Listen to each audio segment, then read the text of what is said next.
নারী বিষয়ক সংস্কার কমিশন তাদের প্রস্তাবনা পেশ করেছে ৩ শতাধিক পৃষ্ঠার দীর্ঘ প্রস্তাবনা। আজ আমরা সংক্ষিপ্ত আকারে সেই ৩ শতাধিক পৃষ্ঠার এই সংস্কার কমিশনের প্রস্তাবনায় সুপারিশে কি কি বিষয় আছে সেগুলো খুব সংক্ষেপে আপনাদের সামনে তুলে ধরার চেষ্টা করবো।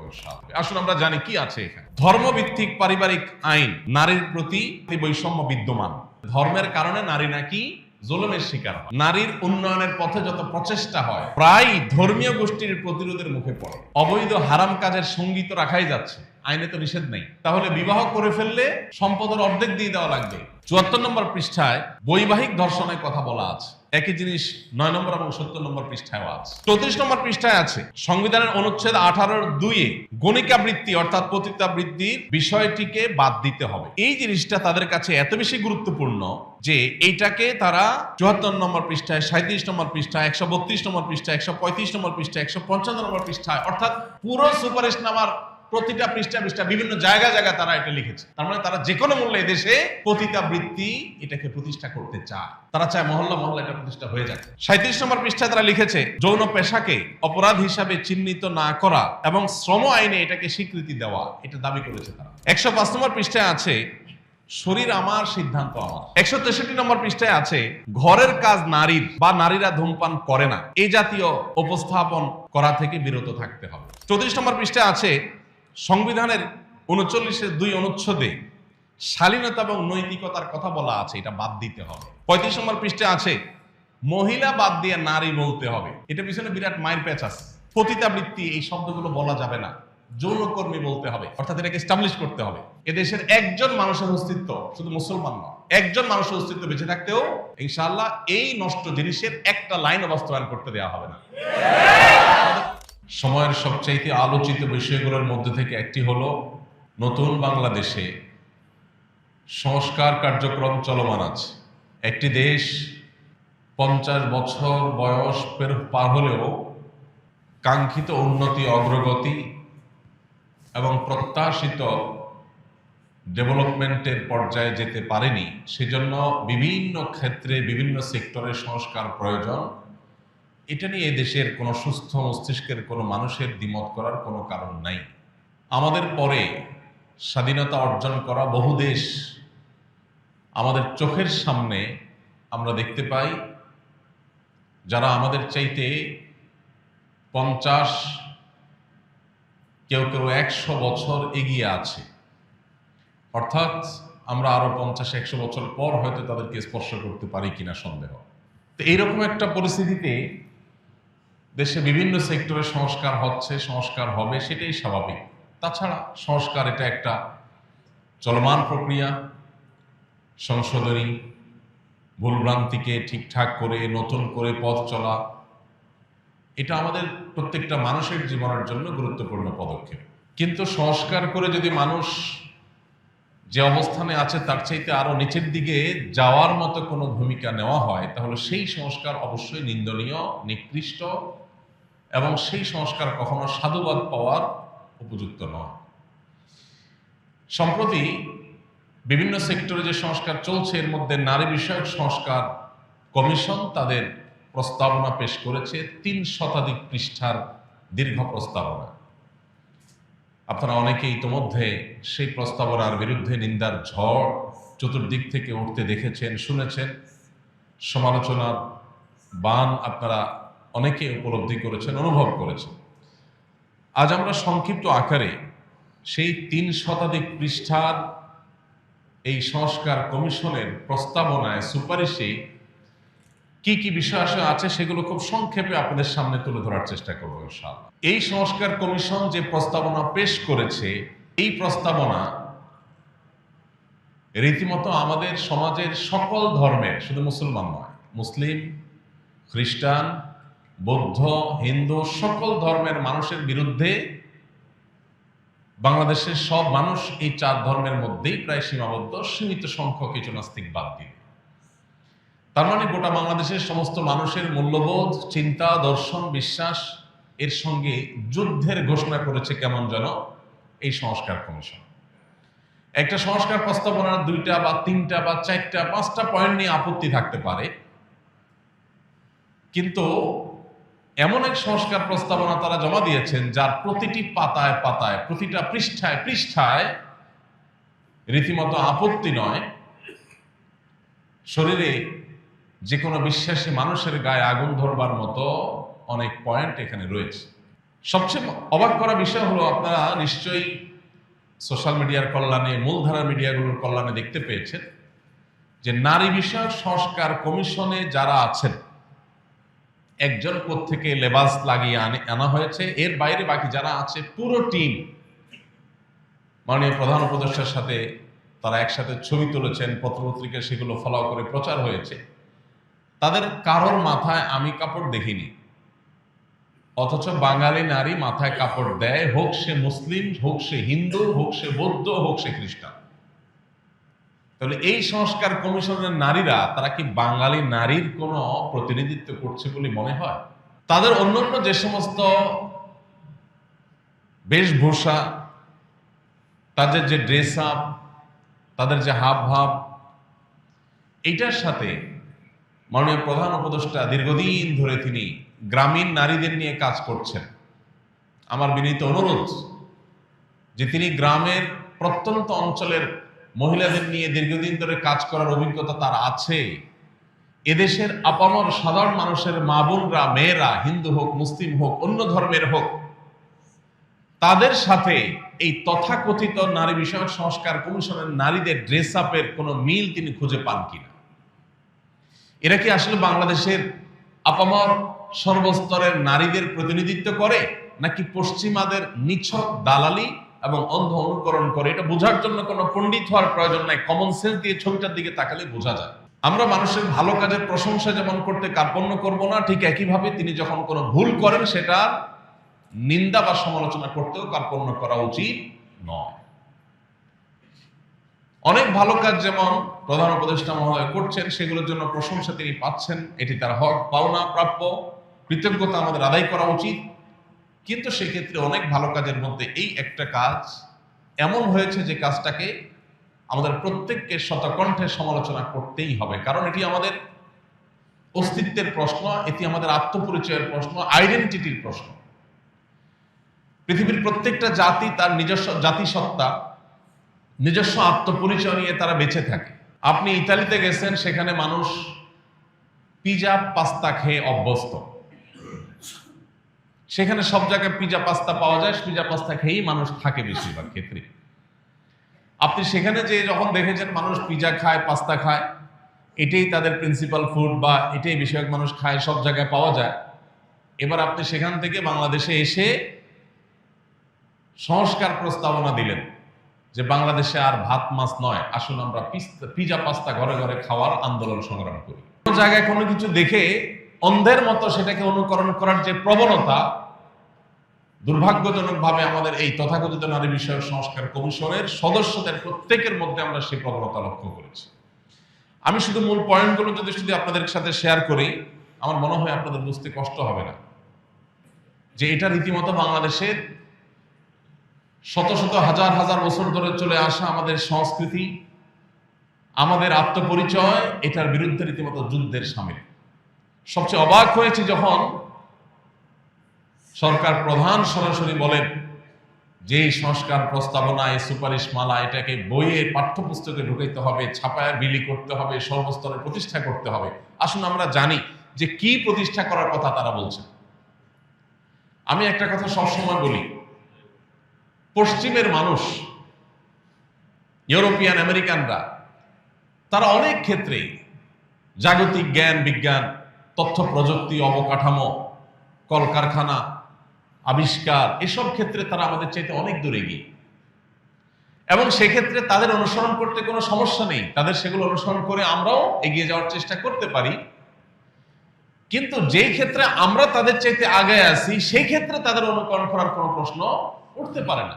একজন সম্পদশালী হয়েছেন, তিনি যদি বৈধ উপায়ে সম্পদ উপার্জন করে থাকেন, আপনি তার মতো সম্পদ উপার্জনের চেষ্টা করেন, এতটুকু ঠিক আছে। কিন্তু তাকে টাকাওয়ালা পয়সাওয়ালা দেখে তার সবকিছু আপনি অনুসরণ শুরু করবেন। সে টাকাওয়ালা পয়সাওয়ালা, সে বাপকে ভাত দেয় না, আপনি কি সেটা অনুসরণ করবেন? পশ্চিমাদের অনেক কিছু আছে যেগুলো ভালো, সেগুলো অবশ্যই আমরা অনুসরণ করার চেষ্টা করবো, কিন্তু তাদের খারাপটা অনুসরণ করার কোনো মানে হতে পারে না। আমি এই জন্য বলি, জাগতিক জ্ঞান বিজ্ঞান তথ্য প্রযুক্তি ইত্যাদিতে তারা যদি আমাদের চাইতে 200 বছর এগিয়ে থাকে, ফ্যামিলি ব্যবস্থাপনা, পারিবারিক ব্যবস্থাপনা, দাম্পত্য সুখ শান্তির ক্ষেত্রে আমরা তাদের চাইতে 400 বছর এগিয়ে আছি। অতএব এই ক্ষেত্রে তাদের অনুসরণ করা এটা অগ্রসরতা নয়, এটা পাশ্চাত্যপদতা, এটা সামনে যাওয়া নয়, এটা পিছিয়ে যাওয়া। পশ্চিমারা নারীকে কি দিয়েছে এটা বোঝার জন্য আপনি শুধুমাত্র পশ্চিমে নারীদের ইসলাম গ্রহণের প্রবণতার দিকে তাকালেই যথেষ্ট হবে। প্রত্যেকটা দেশে দেখবেন পুরুষের তুলনায় মেয়েরা ইসলামের দিকে বেশি আসছে, কারণ সেখানকার মেয়েদের বুঝতে আর বাকি নাই যে অধিকারের নাম দিয়ে এরা আমাদের ধ্বংসের দ্বার প্রান্তে দাঁড় করিয়ে দিয়েছে। তো এইরকম কিছু বস্তা পচা সস্তা প্রস্তাবনা এই নারী বিষয়ক সংস্কার কমিশন প্রস্তাব করেছে। আমরা প্রত্যেকটা মানুষ, প্রত্যেকটা নাগরিক শতকণ্ঠে এটার বিরুদ্ধে প্রতিবাদ আমাদের জানাতে হবে এবং এই কমিশনের প্রস্তাবনা সবটুকুন বাতিল এবং পুরো কমিশন বাতিল করে নতুন করে যে সমস্ত নারীরা এদেশের সর্বস্তরের নারীদের সত্যিকারের প্রতিনিধিত্ব করে, তাদেরকে ধারণ করে, তাদের কৃষ্টি কালচারকে শ্রদ্ধা করে, তাদের দিয়ে কমিশন গঠন করে তারপর যথোপযুক্ত প্রস্তাবনা পেশ করা হোক, এই দাবিটা আমাদের প্রত্যেকটা মানুষকে উঠাতে হবে। কারণ একটা ইন্টারিম গভর্নমেন্ট, একটি তত্ত্বাবধায়ক বা অনির্বাচিত সরকার, তাদের ভোটের কোনো গরজ সাধারণত থাকে না। অতএব জনগণ কি বললো না বললো এটা কেয়ার করার সুযোগ তাদের থাকে না, ততটা বা প্রয়োজন থাকে না। এই সুযোগে যদি কোনো ধ্বংসযজ্ঞ চালানো হয়, কোনো বিধ্বংসী বিষয় আমাদের সমাজে চাপিয়ে দিয়ে যাওয়া হয়, সেটা আর সরানো সম্ভব হবে না। অতএব সময় থাকতে সবাইকে সতর্ক হতে হবে। আসুন আমরা জানি কি আছে এখানে। মৌলিকভাবে যে পয়েন্টগুলো আছে, অনেক কথা নিয়ে কথা বলা যায়, অনেক ইস্যু নিয়ে কথা বলা যায়, কিন্তু আমরা খুব সংক্ষেপে কয়েকটা পয়েন্ট বলি। প্রস্তাবনার মধ্যে একটা প্রস্তাবনা হলো জাতীয় সংসদে 300 আসনের পাশাপাশি যেগুলোতে লড়াই করে নির্বাচিত হয়ে ভোটের মাধ্যমে আর জিতে আসতে হবে, আলাদা 300 আসন সংরক্ষিত নারীদের জন্য রাখতে হবে। আচ্ছা, এইটার সমালোচনা করলে বলা হবে যে এই মৌলভী সাহেবরা নারী বিরোধী। মৌলভী সাহেবরা সবাই তা কোনো না কোনো মায়ের সন্তান, কোনো না কোনো নারীর স্বামী, কোনো না কোনো মেয়েদের বাবা, কোনো না কোনো বোনদের ভাই। অতএব পুরুষকে নারীর মুখোমুখি দাঁড় করানো এটাই হলো সবচেয়ে বড় শয়তানি। সংরক্ষিত আসন মানে কোটা, যে কোটার বিরুদ্ধে এত সংগ্রাম, এত যুদ্ধ, এত বড় পরিবর্তন নারী বিষয়ক সংস্কার কমিশন আবার প্রস্তাব করছে, সেই কোটা 5%, 10% না, পুরা 50%, 50%, অর্থাৎ 300 আসনের পার্সেন্ট, 300 আসনের পাশাপাশি 300 আসন নারীদের জন্য সংরক্ষিত রাখতে হবে। সংরক্ষিত রাখার মানে কি? সংরক্ষিত রাখার মানে হলো ভোট দ্বারা নির্বাচিত হয়ে আসবে। অবাক করা বিষয় হলো এরাই কিন্তু পুরা প্রস্তাবনার আগাগোড়া একটা কথাকে বেশি স্টাবলিশ করার চেষ্টা করে, যেটা হচ্ছে নারী এবং পুরুষের সমান সমান অধিকার থাকতে হবে। তো সমান সমান যদি হয়, পুরুষ যদি ভোট পেয়ে লড়াই করে আসন পায়, নারীও ভোট পেয়ে লড়াই করে আসনে আসবে, এটাই তো স্বাভাবিক, এটাই তো সমান সমান। নারীর জন্য 300 আসন আপনি ধরে রাখবেন আর বলবেন সমান সমান চাই, তো এটা তো স্ববিরোধিতা, এটা তো সাংঘর্ষিকতা, এটা তো সবচেয়ে হাস্যকর কথা। কিন্তু সেই হাস্যকর কথাটা বলা হচ্ছে এখানে। একটা গুরুত্বপূর্ণ বিষয় হলো, আপনারা জানেন একজন সংসদ সদস্যের বিপরীতে রাষ্ট্রের কতগুলো টাকা খরচ হয়, কি পরিমাণ টাকা খরচ হয় একজন সংসদ সদস্যের বিপরীতে আমরা সবাই কম বেশি জানি। এরকম একটা গরিব রাষ্ট্রে আরো 300 জন সংসদ সদস্য চাপায় দিবে, যারা কেউ যোগ্যতা দিয়ে আসবে না, তারা কোটায় আসবে। ইতিপূর্বে যে সংরক্ষিত নারী আসনে যারা সংসদ সদস্য হয়ে আসছেন, তাদের অনেকের বক্তব্য সোশ্যাল মিডিয়াতে, টেলিভিশনে, বিভিন্ন ভিডিওতে আপনারা দেখে যার পর নাই বিনোদন পেয়েছে। তাদের চিরকুট পড়া দেখে ছোট ছোট বাচ্চারা পর্যন্ত মিটমিট করে হেসেছে। এটা হলো বড়লোক প্রভাবশালী সমাজের বিত্তশালী এদের বউদেরকে এমপি বানানোর একটা নীল নকশা। এই সংরক্ষিত আসনে কখনো রিকশাওয়ালার বউকে এমপি হতে দেখবেন না, কখনো খেটে খাওয়া দিনমজুরের মানুষের বউকে এমপি হতে দেখবেন না এমপি হবে ঘুরে ফিরে ওনাদের বউরা। যাদের যোগ্যতা নাই ভোটে আসার, তাদের সংরক্ষিত আসন দিয়ে আনতে হবে, রাষ্ট্রের টাকা অপচয় করতে হবে, কোটা প্রথাকে 100% বাস্তবায়ন করতে হবে। এটা হলো নারী বিষয়ক কমিশনের অন্যতম একটা বড় প্রস্তাবনা। দ্বিতীয়ত, মোটা দাগে বড় যে প্রস্তাবনাটা আছে সেটা হলো সম্পত্তিতে নারীর অধিকার পাওনা এটা সমান সমান সাব্যস্ত করতে হবে। অর্থাৎ বাবার সম্পদে, মায়ের সম্পদে সন্তান হিসাবে ছেলে যদি একানা পায়, মেয়েও একানাই পাবে, সমান সমান পাইতে হবে। শুনতে খুব সুন্দর শোনা যায়, ভালোই তো। একই বাপের ছেলে, একই বাপের মেয়ে, তো ছেলে 2 আনা পেলে মেয়েও 2 আনা পাবে, ছেলে 2 আনা পেলে মেয়ে কেন 1 আনা পাবে? এটা তো বৈষম্য। এটা শুনতে খুব ভালো শোনা। প্রচলিত আইনে, আমাদের দেশে প্রচলিত আইনে খোরপোশ ভরণ পোষণ দেওয়ার দায়িত্ব কার? ছেলের। প্রচলিত আইনেই, ইসলাম তো আছেই। তো খোরপোশের বেলায় আপনি এটা বলবেন না যে না, আজ থেকে বাংলাদেশে এই কমিশন এই সুপারিশ করে নাই যে স্বামীরা কেউ স্ত্রীদের খরপোশ দিতে বাধ্য না, স্ত্রীরা চাকরি বাকরি তাদের খাওয়ান তারা জোগাড় করে। এটা তো বলেন নাই। খরচের বেলায় তো বলেন নাই যে যার যার খরচ তার তার, কিন্তু সম্পদ পাওয়ার বেলা বলতেছেন হাফ হাফ, সমান সমান। ভাইরা আমার, আল্লাহ রাব্বুল আলামিন নারী এবং পুরুষের প্রত্যেককে যার যার ন্যায্য অধিকার দিয়েছেন। কি দিয়েছেন? সমান না, কি দিয়েছেন? ন্যায্য। কারণ সব ক্ষেত্রে সমান দিলে ন্যায্য হয় না। সব ক্ষেত্রে সমান সমান দিলে ন্যায্যতা নিশ্চিত। আল্লাহ তাআলা ন্যায্য অধিকার দিয়েছেন, যথাযথ ইনসাফপূর্ণ অধিকার দিয়েছেন, যাকে যা দেয়া দরকার। বেশ কয়েকটা ছোট ছোট উদাহরণ এই বিষয়ে আমি এর আগে বারবার আপনাদেরকে দিয়েছি। আপনার 2টা ছেলে আছে, বা একটা ছেলে একটা মেয়ে আছে। ছেলেটার জ্বর হয়েছে, মেয়েটার জ্বর হয় নাই। ছেলের জ্বর হয়েছে এই জন্য বাজার থেকে তাকে ডিসপেন্সারি থেকে নাপা এনে বড়া পেটে খাওয়া দিয়েছেন। কেন? কারণ তার জ্বর হয়েছে। মেয়েটার শরীরে জ্বর নাই, সে সুস্থ। সমান অধিকারের দাবি হলো মেয়েরও ধরে একটা খাওয়াই দিবেন। কারণ টাকা দিয়ে নাপা কিনে একজনকে খাওয়াবেন, আরেকজনকে খাওয়াবেন না, এটা তো বৈষম্য, এটা তো জুলুম। তাহলে সমান অধিকারের দাবি হলো ছেলেকে একটা নাপা খাওয়াইছে, মেয়েকেও একটা খাওয়াই দিবেন। এখানে সমান সমান দিলেন, তাতে কি ন্যায্য কাজ হলো? ইসলাম ন্যায্য করতে বলে, যাকে যেটা দরকার। এর এখন নাপা দরকার, এর নাপা খাওয়াইতে হবে। আরেকজনকে এখন নাপা খাইতে চাইলেও মানা করতে হবে, খাইতে দেওয়া যাবে না। এটাই হবে ইনসাফ। সব জায়গায় সমান সমান করলে ইনসাফ হয় না। একজনের গায়ে জ্বর আসছে, তার জন্য ফ্যানটা বন্ধ করে দিতে হবে তার রুমে, কারণ জ্বর আসছে, তার শীত লাগতেছে।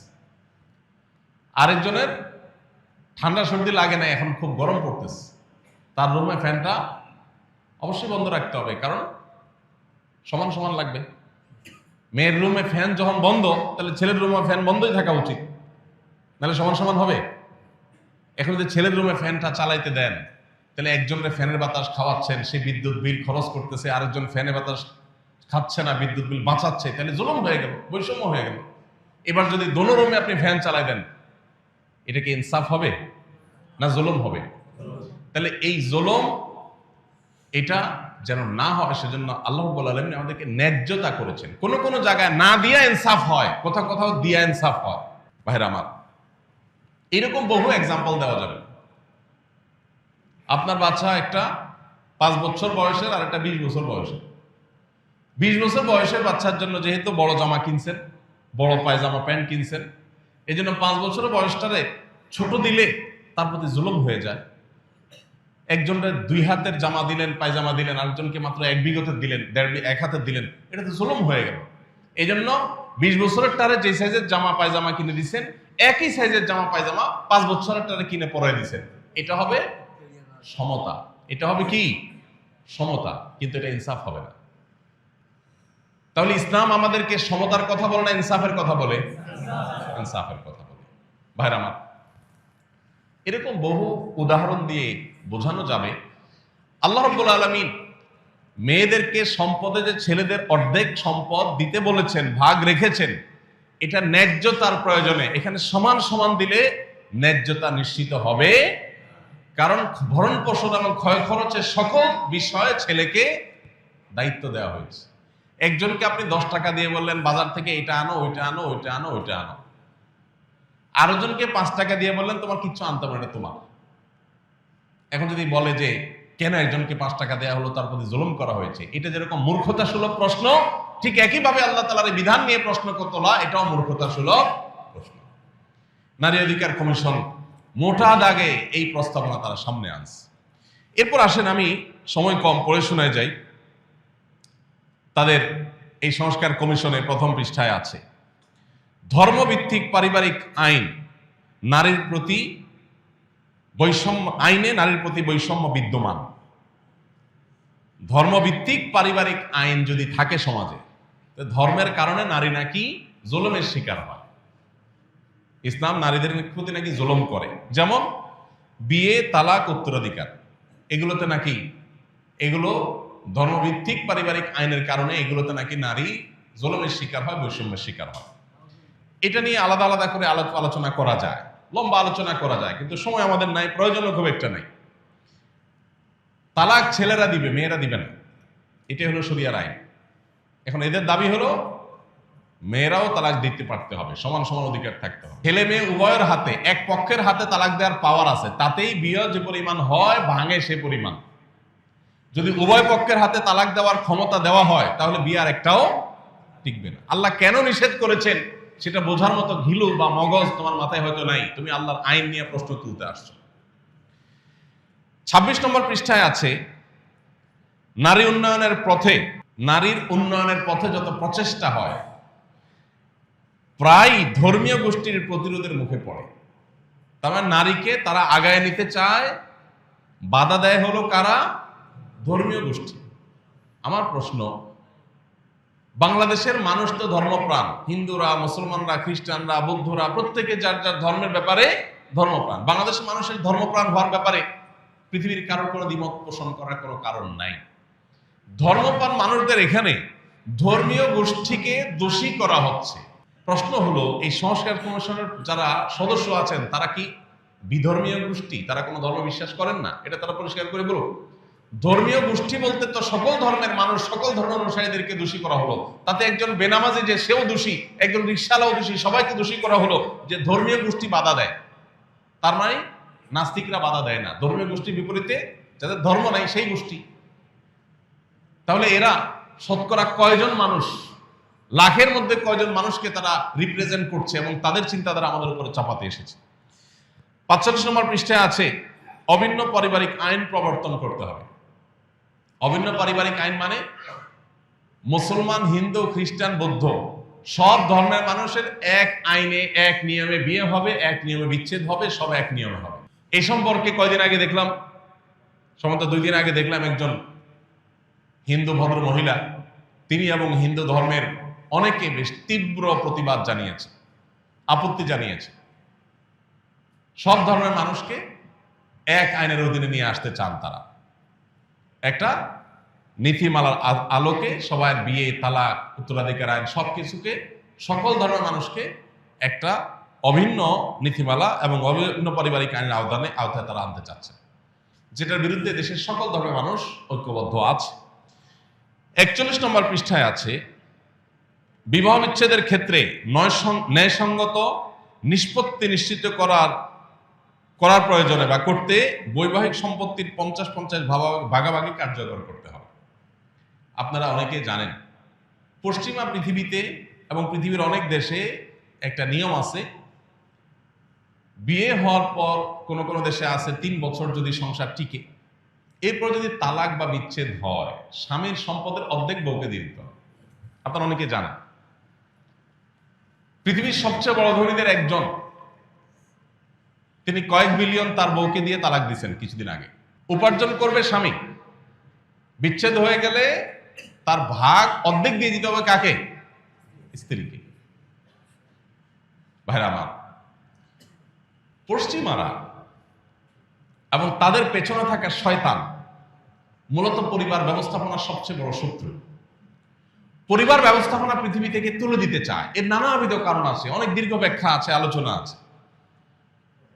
আপনি যদি তাকায় দেখেন তাদের সমস্ত নিয়ম কানুন সবগুলো হলো পরিবার ব্যবস্থাপনা ধ্বংসের আয়োজন। এই যে বিবাহের পর বিচ্ছেদ হলে স্বামী স্ত্রী, স্বামীর সম্পদ যা কামাই করবে তার 50% স্ত্রী পেয়ে যাবে, এই জিনিসটা পশ্চিমে যে আছে, এটার কারণে কেউ বিয়ে করতে আগ্রহী না। এটা আমরা সবাই জানি। সে সমস্ত জায়গায় মানুষ বিয়ে করতে চায় না। কেন বিয়ে করতে চায় না? কারণ বিয়ে করার দরকার কি? অবৈধ হারাম কাজের সঙ্গী তো রাখাই যাচ্ছে, আইনে তো নিষেধ নেই। তাহলে বিবাহ করে ফেললে সম্পদের অর্ধেক দিয়ে দেওয়া লাগবে বিচ্ছেদ হয়ে গেলে, তার চাইতে বিয়ে করার দরকার কি? নিজেদের প্রয়োজন নিজেরা অবৈধভাবে হারাম উপায়ে সারবে, রাষ্ট্রে আইনে যেহেতু নিষেধ নেই, সমস্যা কোথায়? ঘরে ঘরে এটার চর্চা চলছে, বিয়ে সেখানে খুব একটা হয় না, রেয়ার কেস, কেউ বিয়ে করতে চায় না। আর বিয়ে না করার কারণে কি হয়? সন্তান হয় না। কারণ অবৈধ এবং হারাম কাজ যার সাথে করে সেখানে সন্তান নেওয়ার প্রশ্ন ওঠে না, যার কারণে সন্তান হওয়ার প্রবণতা কমে গেছে। চায়নার মতো দেশ যখন এক সময় একটার বেশি দুইটা সন্তান হলে সরকার অনেকগুলো অর্থদণ্ড চাপিয়ে দিত, বেশি দিন আগের কথা না, সেই চায়না এখন আপনি একটার বেশি দুইটা, দুইটা বেশি তিনটা, চারটা, যত সন্তান জন্ম দিবেন তত সরকার আপনাকে টাকা দিবে। বেশি দিন লাগে নাই। পৃথিবীর মানুষ আর কখন বুঝবে? পশ্চিমের প্রত্যেকটা দেশ, এমনকি পূর্বের প্রত্যেকটা উন্নত দেশ, আজ তাদের পর্যাপ্ত মানুষ নেই, দেশ চালাবার মতো, দেশের কাজকাম করার মতো পর্যাপ্ত মানুষ নেই। জার্মানির মতো দেশ হাজার হাজার লাখো সিরিয়ান রিফিউজিদেরকে জায়গা দিয়েছে। কেন জায়গা দিয়েছে? কারণ তাদের দেশ চালানোর মতো মানুষ নেই, রিফিউজিদেরকে ঢুকায়া তাদেরকে কাজ শিখায় কাজে লাগাই দিচ্ছে। গোটা পৃথিবী আজ ক্রাইসিসে আছে, প্রত্যেকটা দেশ ক্রাইসিসে আছে, মানুষ নেই। বৃদ্ধ দিয়ে দেশ ভরে যাচ্ছে, ইয়াং জেনারেশন তৈরি হচ্ছে না। কারণ ওই যে বৈবাহিক যে সম্পর্ক, পারিবারিক ব্যবস্থাপনা, এটাকে ভেঙে ফেলা হয়েছে। চায় না, বিয়ে যখন করতে চায় না, সন্তান হয় না। সন্তান যখন হয় না, জেনারেশন গ্যাপ তৈরি হয়ে যাচ্ছে। ভাইরা আমার, এরা আমাদেরকে সে প্রস্তাব দিচ্ছে, পশ্চিমের সে বস্তা পচা সস্তা প্রস্তাব দিচ্ছে। বাংলাদেশে স্বামী স্ত্রীর মধ্যে দাম্পত্য সম্পর্কের মধ্যে দিন দিন ফাটল ধরছে, আমাদের সম্পর্কগুলো দিন দিন খারাপ হয়ে যাচ্ছে, এতে কোনো সন্দেহ নাই। কিন্তু এর পরও আমাদের দেশে নারী পুরুষ স্বামী স্ত্রী হিসাবে তাদের মধ্যে যেই পরিমাণ সম্পর্ক, সৌহার্দ্য, বিশ্বাস, ভালোবাসা এখনো বিদ্যমান, পশ্চিমাদের কাছে সেটা স্বপ্ন মাত্র। ওরা কল্পনাও করতে পারে না যে আমাদের এখানে স্বামী স্ত্রী একে অন্যকে কিভাবে ভালোবাসে, কতটা বিশ্বাস করে। এখনো পর্যন্ত কিছু বিচ্ছিন্ন ঘটনা তো আছেই, কিন্তু এখনো পর্যন্ত বেশিরভাগ ফ্যামিলিতে স্বামী স্ত্রী একজন আরেকজনকে ছাড়া বাঁচবে না, এমন একটা অবস্থা। পশ্চিমের লোকেরা এগুলো কল্পনাও করে না। তো সেই বস্তাপচা সস্তা জিনিস তারা এখানে চাপাতে চায়। ৭৪ নম্বর পৃষ্ঠায় বৈবাহিক ধর্ষণের কথা বলা আছে। একই জিনিস ৯ নম্বর এবং ৭০ নম্বর পৃষ্ঠায়ও আছে। বৈবাহিক ধর্ষণ এটা এমন এক শয়তানি, এটা হলো বিবাহ ব্যবস্থাপনা ধ্বংসের, বন্ধ করার সবচেয়ে বড় পায়তারা। এমনিতেই দাম্পত্য কলহ ঘরে ঘরে, চুন থেকে পান থেকে নুন খসলেই স্বামী স্ত্রীর মধ্যে ঝগড়া বিবাদ, সেখান থেকে বিচ্ছেদ হয়ে যাচ্ছে, সংসারগুলো ভেঙে খানখান হয়ে যাচ্ছে। এরপরে আবার নতুন করে বৈবাহিক দর্শনের আইন যখন হবে, তখন কি হবে? স্বামীর সাথে স্ত্রী, স্ত্রীর সাথে স্বামীর যদি বনিবনা না হয়, একটু কথা কাটাকাটি হয়েছে, স্বামীর বিরুদ্ধে স্ত্রী যে মামলা ঠুকিয়ে দেবে যে আমার ইচ্ছার বিরুদ্ধে আমার সাথে শারীরিক সম্পর্ক করেছে। ইচ্ছার বিরুদ্ধে করেছে না ইচ্ছায় করেছে, এটা প্রমাণ করার কোন সিস্টেম, কোন উপায় থাকতে পারে? কোন সুযোগ আছে? কোন সাক্ষী প্রমাণ, কোন তথ্য উপাত্ত রাখার সুযোগ আছে? নাই। তাহলে কেন এটা চাচ্ছে? এটা চাচ্ছে হলো ঘরে ঘরে, প্রত্যেকটা ফ্যামিলিতে যুদ্ধ বাঁধাবার জন্য, প্রত্যেকটা সংসারে অশান্তি সৃষ্টি করবার জন্য। ইসলাম জুলুম করতে নিষেধ করেছে সবার জন্য। কোন স্বামীর এই অধিকার নাই স্ত্রী অসুস্থ, স্ত্রী অপারক, জুলুম করে তার সাথে শারীরিক সম্পর্ক করার অধিকার কোন স্বামীকে ইসলাম দেয় নাই। কিন্তু একই সাথে স্বামীর চরিত্র রক্ষার্থে, সমাজ সুস্থ সুন্দর স্বাভাবিক যেন থাকে, সেই প্রয়োজনে একজন স্ত্রী তার স্বামীর প্রয়োজন পূরণের সদা প্রস্তুত থাকার নির্দেশ ইসলাম করেছে। অর্থাৎ প্রত্যেককে যার যার নির্দেশ ইসলাম করেছে। এখানে স্বামী স্ত্রী পরস্পরের মধ্যে স্বামী স্ত্রী সুলভ জোড়াজুড়ি, এটা সকল সমাজে, সকল সংসারের সকল মানুষের কাছে স্বীকৃত। কখনো কখনো স্বামী স্ত্রীর মধ্যে শারীরিক সম্পর্ক নিয়ে যেরকম মৃদু জোড়াজুড়ি গ্রহণযোগ্য পর্যায় পর্যন্ত চলে, অগ্রহণযোগ্য পর্যায়ে জোরম পর্যায়ে গেলে চলে না, ঠিক তেমনি ভাবে স্বামী স্ত্রীর মধ্যে টাকা পয়সা নিয়ে, মার্কেটিং নিয়ে, খাওয়া দাওয়া নিয়ে, শপিং নিয়ে, বিভিন্ন আপনার রেস্টুরেন্টে যাওয়া নিয়ে, কোথাও ঘুরতে যাওয়া নিয়েও মৃদু জোড়াজুড়ি হয়। এখন কোনো স্ত্রী যদি তার স্বামীর পকেট থেকে টাকা নেয়, কোনো সময় টানাটানি হয়, হাতাহাতি হয়, মৃদু জোড়াজুড়ি হয়, এগুলো স্বামী স্ত্রী সুলভ, বন্ধু সুলভ জোড়াজুড়ি। স্বামী হয়তো রেস্টুরেন্টে যেতে চাচ্ছে না, স্ত্রী বলছে হ্যাঁ জামা গায়ে দেওয়া, বের হওয়া, তোমাকে যেতেই হবে আজকে, ইচ্ছার বাইরে একটু জোর করেই নিয়ে গেল। স্ত্রী চাচ্ছে ঘুরতে যাবে, স্বামী বলে না আমার ভালো লাগতেছে, বলে না তোমার যেতে হবে বাইরে, একটু জোরাজোরি করে নিয়ে গেল। তাহলে সেটাকে বৈবাহিক ডাকাতি নাম দেন, বৈবাহিক ছিনতাই নাম দেন, কি বলেন? ঘরে ঘরে প্রত্যেকটা পরিবারে অশান্তি সৃষ্টি করার জন্য এই যে শয়তানের নীল নকশা এদেশে সুপারিশ হিসাবে পেশ করা হয়েছে, এটার প্রত্যেকটা পয়েন্ট, প্রতিটা লাইন পৃষ্ঠা আপনি পড়লে দেখবেন পুরাটা হলে আমাদের সমাজকে ধ্বংস করার একটা মহা আয়োজন। প্রিয় ভাইরা আমার, 34 নম্বর পৃষ্ঠায় আছে সংবিধানের অনুচ্ছেদ 18(2)-এ গণিকাবৃত্তি অর্থাৎ পতিতাবৃত্তির বিষয়টিকে বাদ দিতে হবে। পতিতাবৃত্তি এটা আমাদের আইনে অবৈধ, এটাকে বাদ দিতে হবে, অর্থাৎ এটাকে বৈধতা দিতে হবে। এবং জনস্বাস্থ্য ও নৈতিকতার নামে যৌনকর্মীদের পেশাকে নিরোধ করা মানবাধিকারের লঙ্ঘন। কি মানবাধিকারের সবক শুনাইতে আসছে চিন্তা করে। ফিলিস্তিনে মানুষ মেরে কয়লা করে ফেলছে, এটা নিয়ে কোনো টু শব্দ নেই, সেখানে মানবাধিকার কোনো লঙ্ঘন হচ্ছে না। মানবাধিকার লঙ্ঘন হচ্ছে কোথায়? পতিতাবৃত্তি করতে না দিলে নাকি মানবাধিকার লঙ্ঘন হচ্ছে। একজন নারী তার ভরণ পোষণের ব্যবস্থা যদি তার স্বামী, তার বাবা, তার ভাই না করে, ইসলামী শরিয়ার বিধান অনুযায়ী রাষ্ট্র তার সমস্ত খরচ খরচা দিতে বাধ্য, রাষ্ট্র করবে, সমাজ করবে, সেটা না করে তাকে পতিতাবৃত্তির পথে আপনি অগ্রসর করে দিচ্ছেন। এদেশে যত নারী এই জঘন্য কর্মে, এই ঘৃণ্য কর্মে যারা লিপ্ত হয়েছেন বা যারা এটাকে পেশা হিসেবে বেছে নিয়েছেন, একজন একজন করে যদি সবার সাক্ষাৎকার সংগ্রহ করা হয়, দেখা যাবে প্রত্যেকের জীবনে প্যাথেটিক ইতিহাস আছে। কেউ এখানে স্বেচ্ছায় আসে নাই, তাদেরকে কোনো দালাল চক্র জুলুম করে অন্যায়ভাবে তাদেরকে এই পথে এনেছে। সেখান থেকে তাদেরকে উদ্ধার করার কথা দরকার, সেটা কথা না বলে উল্টা বরং তাদের সেই কাজে যেন সারা জীবন তারা থাকে, সেই বন্দোবস্ত যারা করতে চায়, এরা নারীর বন্ধু, এরা নারীর শত্রু। আপনি নারীকে অধিকার দেওয়ার নাম করে আপনার ব্যবসা বন্দোবস্ত পাকাপোক্ত করছেন। আপনারা যারা সচেতন আছেন, পৃথিবীর খোঁজ খবর যারা রাখেন, আপনারা জানেন পর্ন ইন্ডাস্ট্রি, এই পর্ন ইন্ডাস্ট্রি হাজার হাজার কোটি টাকার বিজনেস। এখানে এই পতিতাবৃত্তির বৈধতা দিয়ে মূলত তাদের সেই ব্যবসাকে তারা জিয়ে রাখতে চায়, আর কিছু না। অতএব আমাদের দেশে যে সমস্ত মেয়েরা এই ধরনের নিগ্রহের শিকার, তাদেরকে উদ্ধার করতে হবে, তাদেরকে পুনর্বাসন করতে হবে, তাদেরকে থাকা খাওয়ার ব্যবস্থা করতে হবে, তাদের যথাযথ কর্মসংস্থানের ব্যবস্থা করতে হবে। সেটা না করে তাদের সেই কর্মে তাদেরকে অটল অবিচল রাখার জন্য আপনি যে দাবি তুলছেন, এটা তাদের অধিকার নয়, এটা বরং তাদেরকে তাদের যে অধিকার সেটা থেকে বঞ্চিত করা। দেখুন, এই জিনিসটা তাদের কাছে এত বেশি গুরুত্বপূর্ণ যে এইটাকে তারা 74 নম্বর পৃষ্ঠায়, 37 নম্বর পৃষ্ঠায়, 132 নম্বর পৃষ্ঠায়, 135 নম্বর পৃষ্ঠায়, 155 নম্বর পৃষ্ঠায়, অর্থাৎ পুরো সুপারিশনামার প্রতিটা পৃষ্ঠা বিভিন্ন জায়গায় জায়গায় তারা এটা লিখেছে।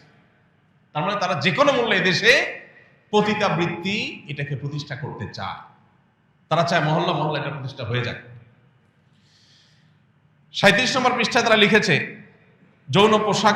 যৌন পেশাকে অপরাধ হিসাবে চিহ্নিত না করা এবং শ্রম আইনে এটাকে স্বীকৃতি দেওয়া, এটা দাবি করেছে তারা। এখন দেখেন, গত 2 দিন আগে আমি এক ভাই, যিনি বিভিন্ন ধর্ম সম্পর্কে গবেষণা করেন, মুসলমান ছাড়াও হিন্দু, বৌদ্ধ, খ্রিস্টান বিভিন্ন ধর্ম সম্পর্কে তিনি পাণ্ডিত্য রাখেন, তাদের ধর্মগ্রন্থগুলো নিয়ে অনেক অগাধ নলেজ আছে। এরকম এক ভাইকে আমি অনুরোধ করেছি, ভাই আপনি একটু অন্যান্য ধর্মাবলম্বীদের ধর্মগ্রন্থে পতিতাবৃত্তি সম্পর্কে কি বলা আছে আমাকে একটু নোট করে দেন। তিনি গতকালকে আমাকে দিলেন জিনিসটা, আমি দেখলাম মুসলমানদের কাছে পতিতাবৃত্তি যেরকম হারাম, ঘৃণ্য কাজ, হিন্দুদের কাছে, খ্রিস্টানদের কাছে, বৌদ্ধদের কাছে, এদেশের প্রধান 4টি ধর্মের মানুষ এদেশে বসবাস করে, সব ধর্মের মানুষের কাছে এটা সমানভাবে অপরাধ এবং ঘৃণ্য কাজ। তার মানে এই ব্যাপারে বাংলাদেশের সকল ধর্মের মানুষ ঐক্যবদ্ধ আছে, একমত আছে যে পতিতাবৃত্তি এটা কোনো ভালো কাজ নয়, এটা নোংরা কাজ, জঘন্য কাজ। একজন নারীকে অনেক ভালো কাজে, সমাজের উন্নয়নমূলক কাজে ব্যবহার করা যেতে পারে, তাকে বিভিন্ন ভালো ভালো কাজে পেশা নিয়োজিত করা যেতে পারে, কিন্তু তাকে এরকম অসম্মানজনক কাজে যারা নিয়ে আসে, সেই দালালরা তাদের ব্যবসায়ী টিকায় রাখার জন্য পর্ন ইন্ডাস্ট্রির মাধ্যমে হাজার হাজার কোটি টাকা বিজনেস করার জন্য তারা এই ধরনের প্রস্তাবনা করেছে। এ ব্যাপারে বাংলাদেশের সকল মুসলমান শুধু না, সকল ধর্মের মানুষ একমত। সকল ধর্মের মানুষ যে বিষয়ে একমত, সে বিষয়ে কিভাবে, সেটার বিরোধিতা কিভাবে একটা তথাকথিত সংস্কার কমিশন প্রস্তাব পেশ করতে পারে?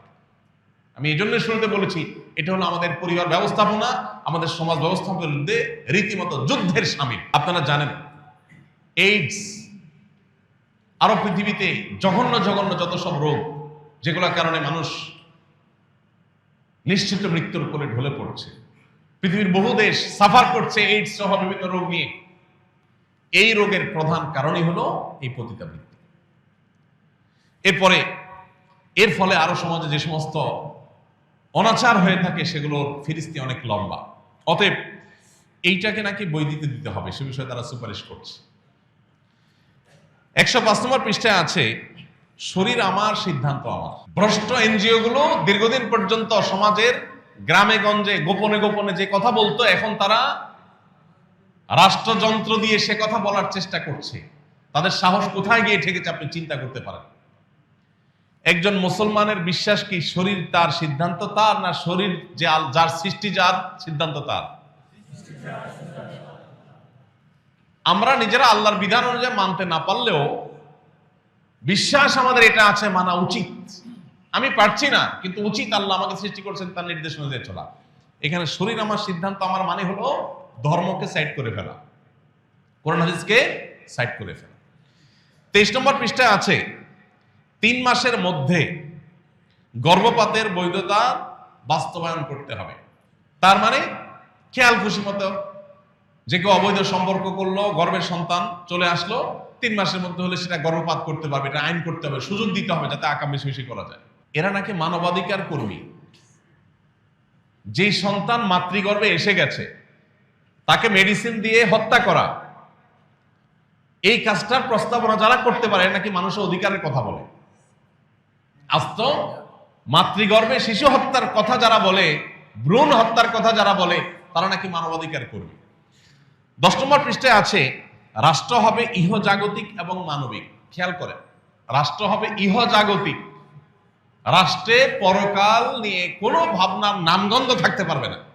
163 নম্বর পৃষ্ঠায় আছে ঘরের কাজ নারীর বা নারীরা ধূমপান করে না, এই জাতীয় উপস্থাপন করা থেকে বিরত থাকতে হবে। ঘরের কাজ নারীর এটা বলা যাবে না।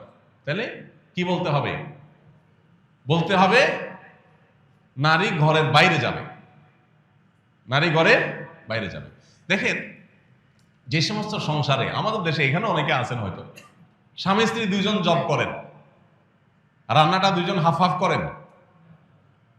যারা স্বামী স্ত্রী 2 জন জব করেন, বুকে হাত দিয়া বলতে পারবেন কে কে যে আমরা একদম 50% যে আজকে তুমি রান্না, কালকে আমি রান্না, এইভাবে সিস্টেম মেনটেন করে করেন? কয়জন আছেন বলতে পারবেন?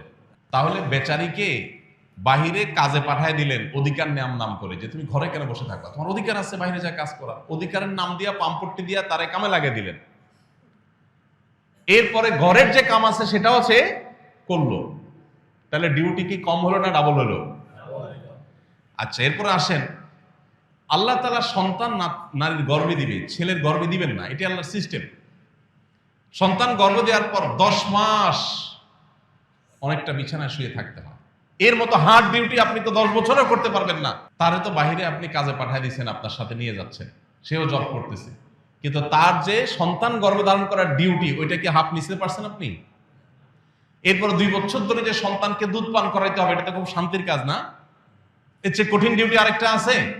রাত 12টা নাই, 1টা নাই, 2টা নাই, 3টা নাই, টয়লেট নাই, বাথরুমের বেগ নাই, গোসল নাই, কিচ্ছু নাই, যে অবস্থা আছে অবস্থা মা করে কান্না করে উঠছে, আর ওই কান্নার ডাকে সাড়ে দিয়ে এসে তাকে দুধ দিতে হবে, এটা তার ডিউটি।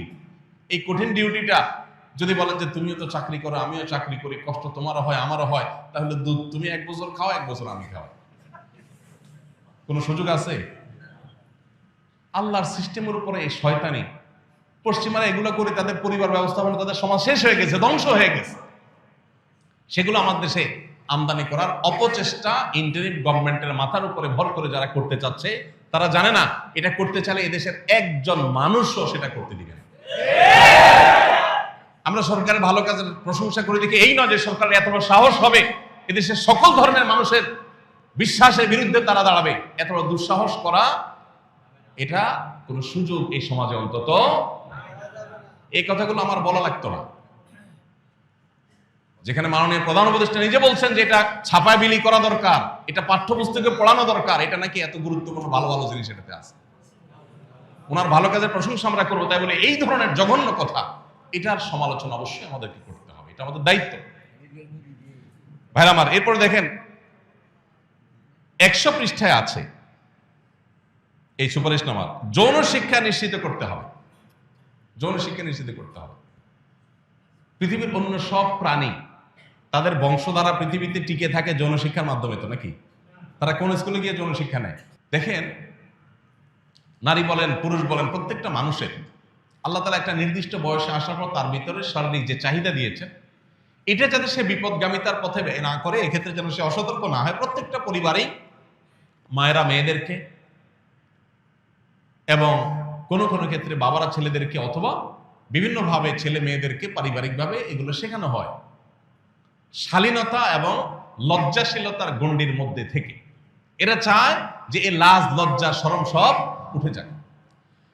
আমি ডেনমার্কে গিয়েছিলাম, সেখানে আমাকে এক বাংলাদেশি ভাই বললেন, ভাই আমাদের এখানে স্কুলে সাঁতার কাটার আগে ড্রেসিং রুমে ছেলে এবং মেয়েদেরকে একত্রে একই রুমে সম্পূর্ণ বিবস্ত্র হতে হয়। এটা নাকি তাদের শিক্ষা, যে সবাই একসাথে বিবস্ত্র হতে হবে, তাদের মধ্যে লাজ লজ্জা শরম কিচ্ছু রাখা যাবে না, এগুলো ভেঙে একাকার করে ফেলতে হবে। সেই জিনিসটাকে এই দেশে আমদানি করতে চাইছে এই নারী বিষয়ক কমিশন। 34 নম্বর পৃষ্ঠায় আছে সংবিধানের 39-2 অনুচ্ছেদে শালীনতা এবং নৈতিকতার কথা বলা আছে, এটা বাদ দিতে হবে। শালীনতা দরকার নাই, নৈতিকতা এদেশে দরকার নাই।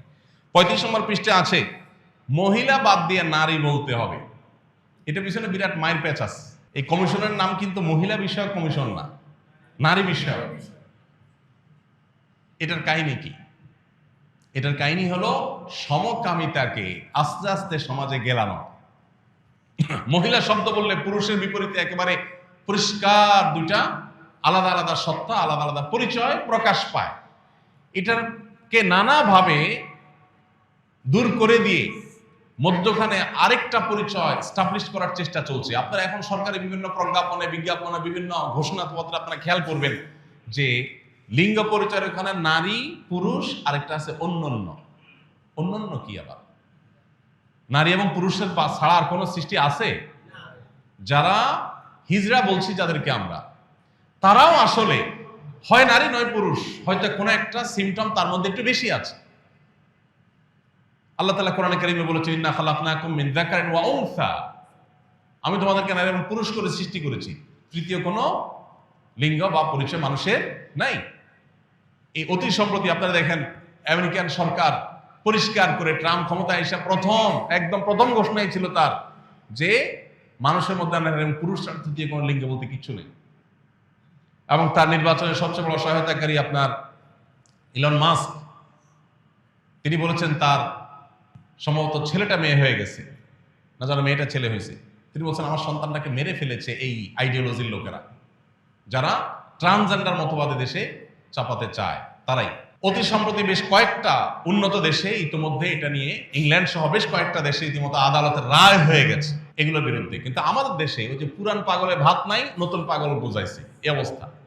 পশ্চিমারা আস্তে আস্তে এগুলোর থেকে বের হয়ে আসতেছে, অভিভাবকরা রাস্তায় নামতেছে যে আমাদের ছেলেরা ধ্বংস হয়ে যাচ্ছে, আর আমাদের দেশে নতুন পাগলটা আস্তে আস্তে আমাদেরকে সেদিকে টানছে। এরপরে এখানে আছে 35 নম্বর পৃষ্ঠায় গণিকা বৃত্তি, পতিতা বৃত্তি, এই শব্দগুলো বলা যাবে না, যৌনকর্মী বলতে হবে, অর্থাৎ এটাকে এস্টাবলিশ করতে হবে। এদের পরিবারের লোকরা এই ধরনের পেশায় যাওয়ার ব্যাপারে এরা উৎসাহ দেয় কিনা, এটা একটা জানার প্রশ্ন, কৌতূহল। এরা অন্যান্য মেয়েদেরকে এই পেশায় আসতে বলে। শালীনতা, নৈতিকতা এসব শব্দ ব্যবহার করতে নিষেধ করছে তারা, কারণ এগুলো করলে তাদের শয়তান এগুলো চলে না।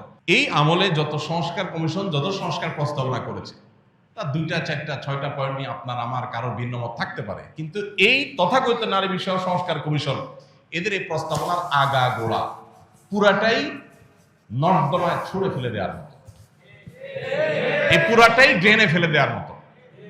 এদেশের একজন মানুষের অস্তিত্ব, শুধু মুসলমান নয়, একজন মানুষের অস্তিত্ব বেঁচে থাকতেও ইনশাআল্লাহ এই নষ্ট জিনিসের একটা লাইন বাস্তবায়ন করতে দেওয়া হবে না। আমাদের প্রত্যেকটা মানুষকে সচেতন হতে হবে। কি শয়তানি আয়োজন করেছে, আমি যদি আরো সময় থাকতো সবগুলা পয়েন্ট আপনাদেরকে বলতে পারতাম। আপনারা অবাক হতেন যে 300 সম্ভবত 18 বা 3 শতাধিক পৃষ্ঠা, এই পুরো গবেষণা আপনার সুপারিশনামার মধ্যে প্রতিটা লাইনে লাইনে এই সমাজের সমস্ত কৃষ্টি কালচারের বিরুদ্ধে যুদ্ধের ঘোষণা করা হয়েছে। সোজা কথা, আল্লাহ তাআলা এদেরকে হেদায়েত দান করুন। আমাদের দেশ আর যেন ভুল পথে না যায়, আল্লাহ আমাদেরকে সেই তৌফিক দান করুন। আমাদের সবাইকে সজাগ থাকতে হবে, সতর্ক থাকতে হবে, যার যার জায়গা থেকে অনাচারের বিরুদ্ধে মুখ খুলতে হবে, প্রতিবাদ করতে হবে। আল্লাহ আমাদের সবাইকে সেই তৌফিক দান করুন। আস-সুন্নাহ ফাউন্ডেশন, উম্মার স্বার্থে সুন্নাহর সাথে।